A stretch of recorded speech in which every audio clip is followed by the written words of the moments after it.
One, two, three. What a woman invited to Mom and Dad Talks, where our favorite two people are Mom and Dad. Good to see you, Mom and Dad, today. Good to Hey. see you. Good to be here. Yes. Good to be seen. Yes, good to see you. And today we have an interesting subject because we're going to talk today about putting things inside your child that will help them in their journey in life. A lot of parenting techniques are out there, but a lot of parents don't know you have to equip your child for this thing called life and this journey.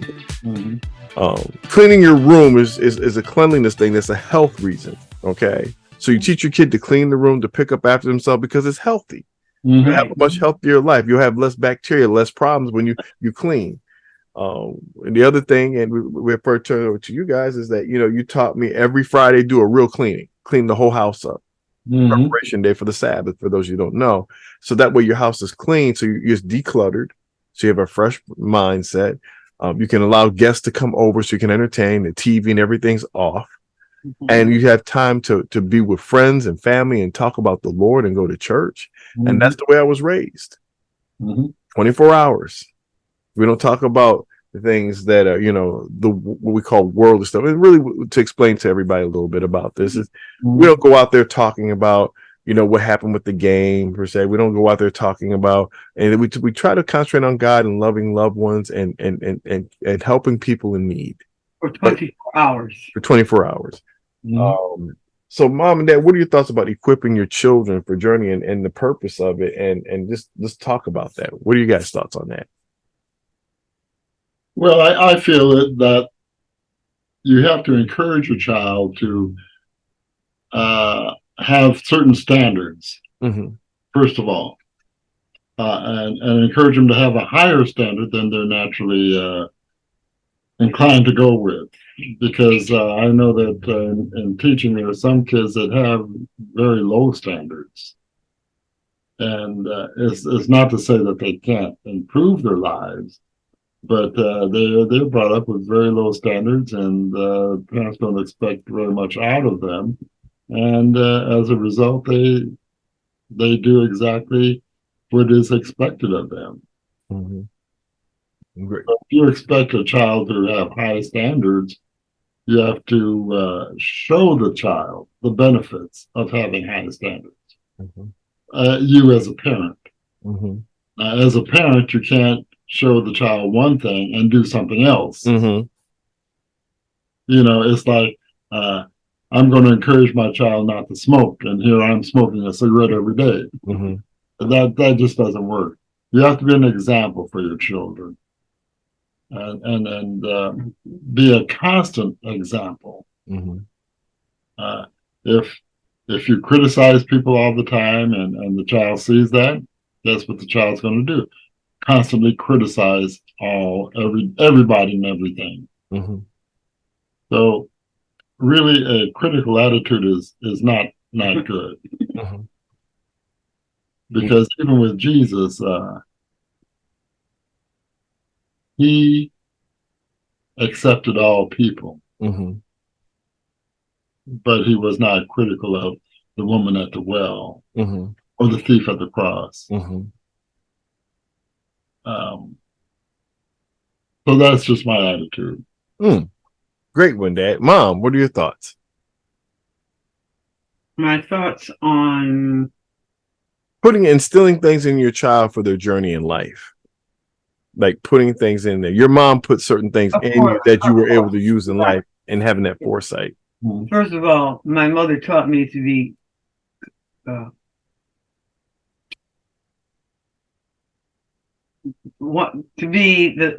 do the same thing, I don't want to use consistent. Sorry. Mm-hmm.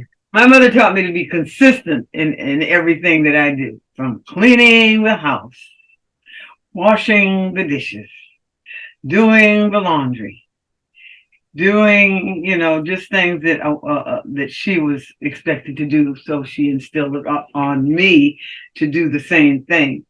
I want you to learn how to play the piano. Okay, so we all want to please our parents, right? Mm-hmm. Okay, so, all right, so you're going to take music lessons, and you're going to practice, and that's how you're going to carry on as your life goes, as you go through life. Mm-hmm. So she would, before school would take us, before she would take us to school, she would get me up real early, probably before it was daylight, to go practice my music lesson on the piano. Well, it wasn't my desire to want to really practice, but to please my mother, Mm-hmm. I did what she wanted me to do. And by doing what she wanted me to do, it did really pay off. Mm-hmm. So I say all that to say this: even though our parents may instill upon us to do certain things that we perhaps may not appreciate at that point, but we do it because they ask us to do it. Mhm. Later on in life, you look back and you say, I'm glad that I did buck my mother and do the opposite of what she wanted me to do. I'm glad I did what she asked me to do, because I don't have any regrets in my life. Mm-hmm. And that's a great point. You know what I'm saying? You put things inside your child, whether it's values, right?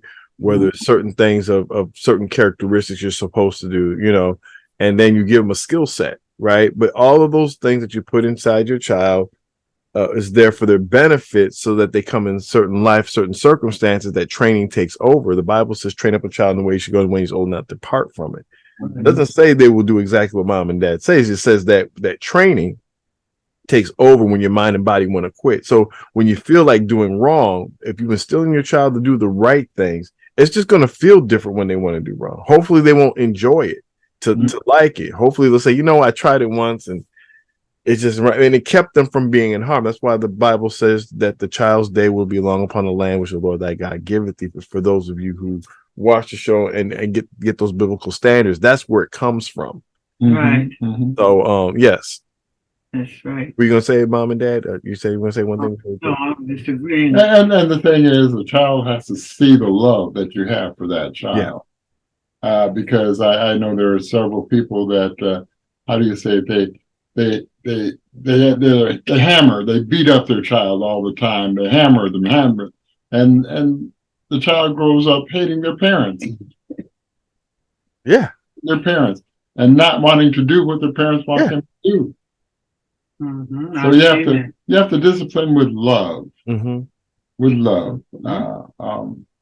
It's one thing I think I had with you, because after I did give you spankings, I always said, Toddy, I love you. Mm-hmm. Didn't understand the love because I got whipped my behind with, but the whole thing about it is showing the love, hugging your child, loving your child, not just telling them what to do and go into a corner. Actually, most children, they want to mimic their parents. That's why they're always in there watching what you're doing, whether it's work, and especially with this COVID, kids trying to see what's on the monitor, and you're rushing them away from work. And sometimes you can't show them everything because they're kids, but you got to have a way of saying, this is what mommy and daddy doesn't work, and you're going to do this one day.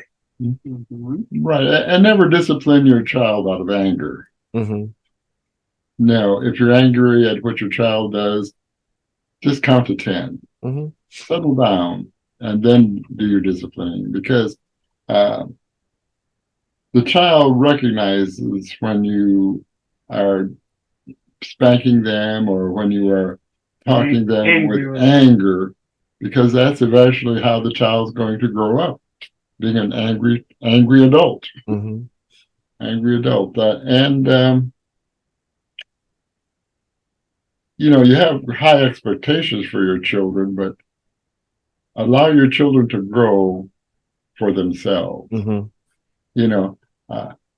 If I wanted you to be a doctor, I'm not, Todd, you got to be a doctor. You got to do this. That's not healthy. Mm-hmm. That's not healthy.